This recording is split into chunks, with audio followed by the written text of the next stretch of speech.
My guitar nerdy friends, what's up? I am Pete Thorn, welcome to the studio. Hey, on that song at the beginning of the video, I utilized these fine pedals, essentially as guitar amp tone generators. I used them with no other guitar amp. So for some of those tracks, I was plugging these pedals directly into my recording interface and adding some speaker simulation in Logic in my DAW. And so essentially using them as like a direct recording preamp. And in some of the other tracks, I was actually taking the output of the pedals and running it out into my power station from Fryette, which you can utilize as a tube power amp, essentially. So straight out of the output of the pedal into the tube power amp and then out into a cabinet in the other room, mic'd up. So in other words, there was no guitar amps used in the creating of that track. And so that's what Origin asked me to do. They asked me to create a video essentially highlighting these pedals' capabilities to be used essentially as preamps and guitar amp simulators, whether you're running direct or maybe running into a power amp and a speaker cabinet. So through these voicing controls here, they call it the post-drive EQ, you can revoice these pedals to be used either into the front of guitar amps or utilized as direct preamps or into, once again, a power amp and a speaker cabinet. It's just really easy. They give you 3 different voicings. Essentially, you've got a voicing there to run into, like, say, a typical Fender style amp or a typical Marshall style circuit or into a flat power amp and a cabinet. And then they give you a rotary control here to voice the sound a little bit further and just kind of tailor it. The original Revival drive gives you a little bit more as far as the different controls and the way that you can voice the pedal to run into different front ends, different amplifiers, DI, power amp. But basically the controls do the same thing on this pedal. It's just controls to allow you to fine tune and tailor for whatever you're plugging into. So the Revival Trem is probably the simplest. This pedal was meant to capture the sound, I do believe, of early Fender amplifiers, the brown Fenders from like the early 60s. And it's got a terrific sounding tremolo circuit in it as well. As far as the kind of amp simulation drive controls, you've got an output control there, a tone control, and a drive, which is more than the original Fender Brown Deluxe had. Actually, it was just a volume and a tone. And you can turn on and off the tremolo as well as the amp simulation independently. So I used that for a bunch of the Strat parts in the song at the beginning of the video. For one part, I even boosted it with another pedal in front, because once again, you can think of this just like a guitar amp sim, and you can hit it with like an overdrive or a distortion or a treble booster or something like that, and it'll kind of respond in kind like you would imagine a guitar amp would. So we'll listen to some of those parts in a second outside of the mix. The tremolo sounded beautiful with the Strat as well. I also used the Revival drive here, the original one, to cut some of the rhythm parts when the sounds get heavier in that track at the beginning of the video. And I utilized it in a couple different ways. I plugged direct into my recording interface and I added some speaker simulation via some Celestion IRs in my DAW, and it sounded really good for that. And then directly after that, I kind of tried to contrast it with another similar part where I was running the pedal out into my Fryette power station, utilizing that tube power amp, and then running out into a cabinet and miking it up. So you can directly hear the difference between running it direct and running it into a power amp and a cabinet, one right after the other. So we'll check that out, soloed outside of the mix in just a second here. But it works beautifully both ways. It's essentially just a great guitar amp sim preamp. And it's important to note this is all happening analog. There's no digital anything going on as far as the amp simulation or anything in these pedals. It's all the old-fashioned way. Now for that lead guitar part in the track at the beginning of the video, that kind of high gain solo at the end, I used the RD Compact Hot Rod. And for that I was running it out into the power amp and the cabinet in the other room and just mic'd it up. So I want to give you some more sound examples now, play some more, turn the knobs, that good stuff, and also solo a bunch of those parts outside of the mix, and I'll detail exactly how I recorded each part and what I was doing. This is an old pedal board I've had for years, and this slot on the pedal board right here where this pedal is, the Revival Trem, this is where I always put like kind of like my main overdrive or amp like distortion pedal on this board. So the Revival Trem works perfectly there. Coming before the Revival Trem, if I want to use it on this little board, is a compressor, a Phase 90, Sir Coco boost up here, and then this pedal. And then coming after it is an El Capistan and a Flint from Strymon, and then a Providence delay that I've got up here. So on that track, I was using just the Revival Trem, the El Capistan, and the Flint. And I've got those two, the Strymon pedals, turned off right now. Let's just listen to what the Revival Trem sounds like and the contribution that it's making to the sound.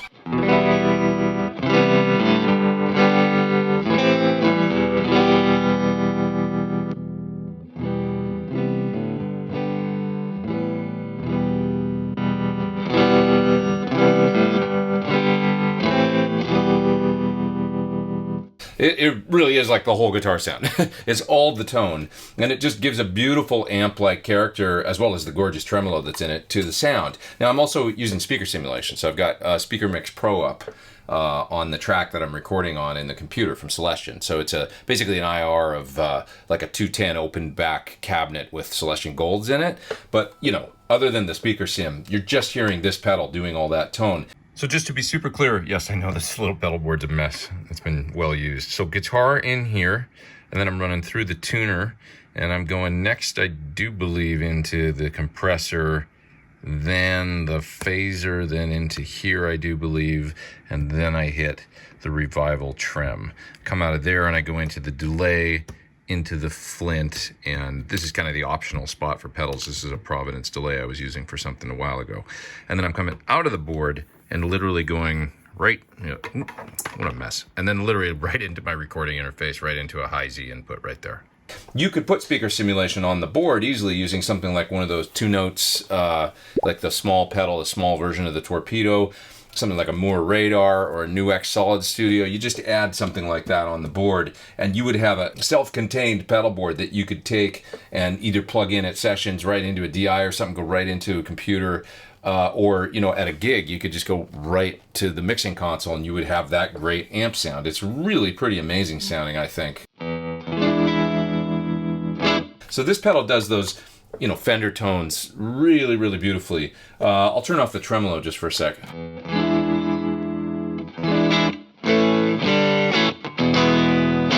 The way I've got it set up right now is the drive is on about 9 o'clock. Volume's cranked up pretty high, so I got good level going into my interface, and I've got the tone on about 9 o'clock. If I just back the tone down a hair and then turn up the drive, you'll hear it start to overdrive a bit.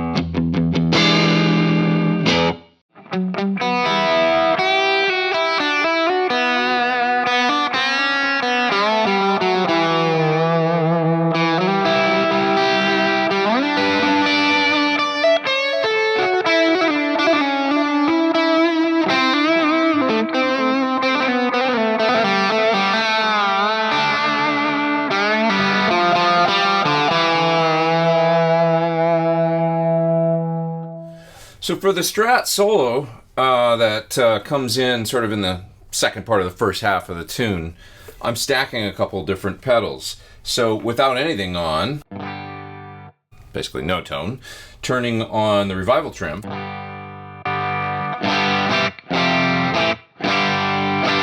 just kind of cranked up combo sound, and then I'll turn on the Golden Pearl from Friedman to boost it in front.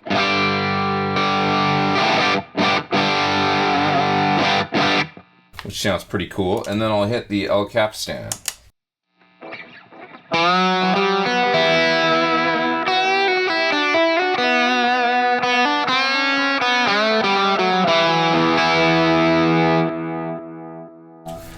And so that's how I got that sound.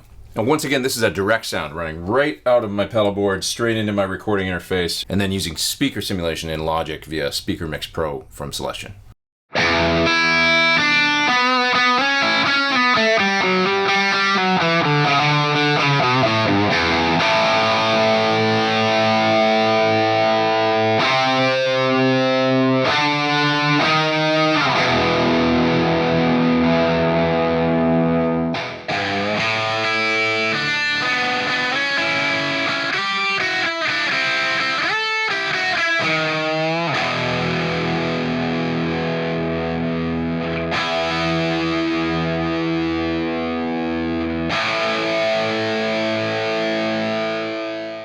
Okay, so for the high gain solo in the track at the beginning of the video, I was using the RD Compact Hot Rod on my pedal board here and running through the power station out into the cab in the other room and miking it up. So this is truly serving as the guitar amp. Without it, it sounds like nothing. And you turn it on.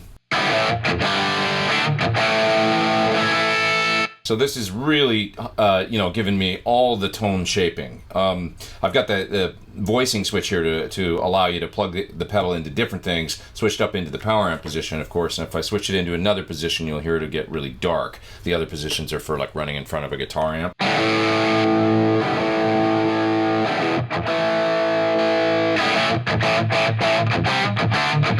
So you can hear how that just completely revoices the pedal and sets it up to run into a power amp. Now, I'm running a few pedals in front once again on the board here, so just to show you what that sounds like, I could turn on the phaser.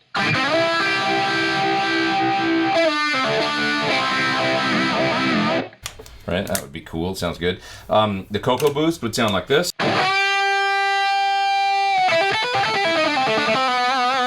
That's nice for adding a whole bunch of sustain and mids to the pedal. So, you can boost it with an overdrive, you can hit it with a mid or a treble boost, whatever you want to do, just like you would do with a guitar amp. And then running after, once again, the El Cap stand, I had some echo going.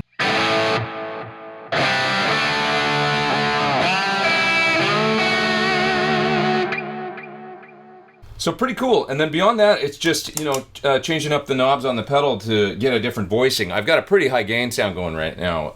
If you want to get less gain, there's a couple different ways you can go about it. You can either, of course, drop this knob right here, and that'll just give you less gain, the gain knob.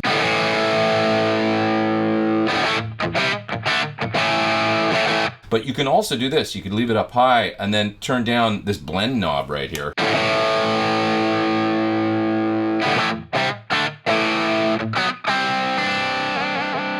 And that gets kind of a different sound, as you can hear, and what's going on there is it's blending clean into, so you're mixing kind of clean and distortion.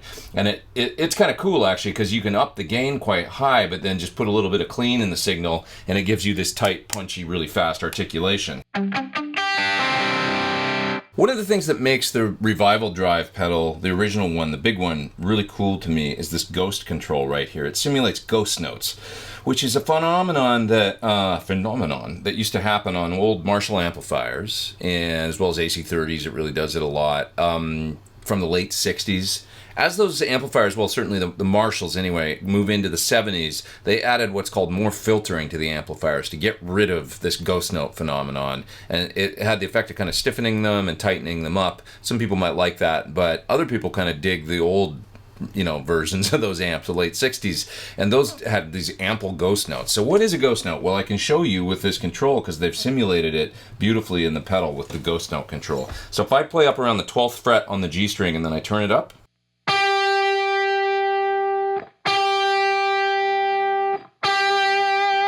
you can hear as I increased it, there's this sort of phantom low note that comes in underneath. And you might ask yourself, why would you want that? Well, to me, what's most interesting about it is when you just add it in a little bit and you play chords. So starting with it all the way down, and then I'll turn it up.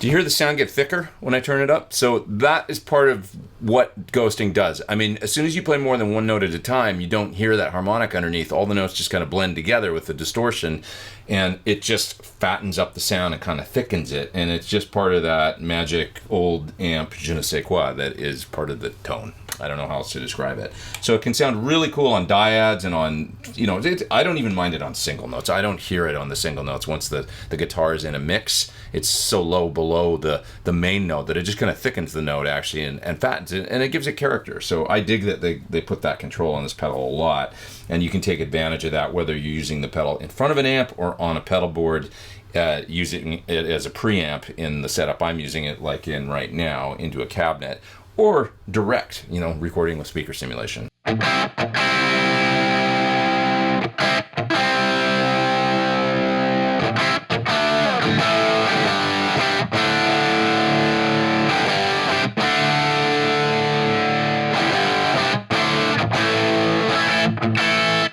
Thanks for watching my video on the Origin Effects RD Compact Hot Rod, Revival Trim, as well as the original Revival Drive Ghosting Overdrive, terrific sounding pedal. This is kind of the one that started it all for them as far as amp simulation in pedals goes. And hopefully this video was able to, maybe give you some different ideas about how you can utilize these pedals in either a direct recording setup or maybe with a power amp and a speaker cabinet. And one thing I didn't mention, you can take these pedals and run them right into like the effect return of, say, a Marshall guitar amp if it's got an effects loop in it. And once again, these become the amplifier essentially at that point, at least the preamplifier, and then you're just utilizing the power amp in your guitar amp to reamp the sound through the speakers. Lots of different ways you can use them. It might give you some ideas as far as putting together a simple, compact pedalboard based rig that's got a great amp-like sound. You can check them all out further at the link in the video description below. Click there, it'll take you to more info about all the Origin pedals. Please hit subscribe if you haven't. Hit the little bell beside the subscribe. You'll get an alert when I put out a new video. I am Pete Thorn. I'll see you real soon. Take care.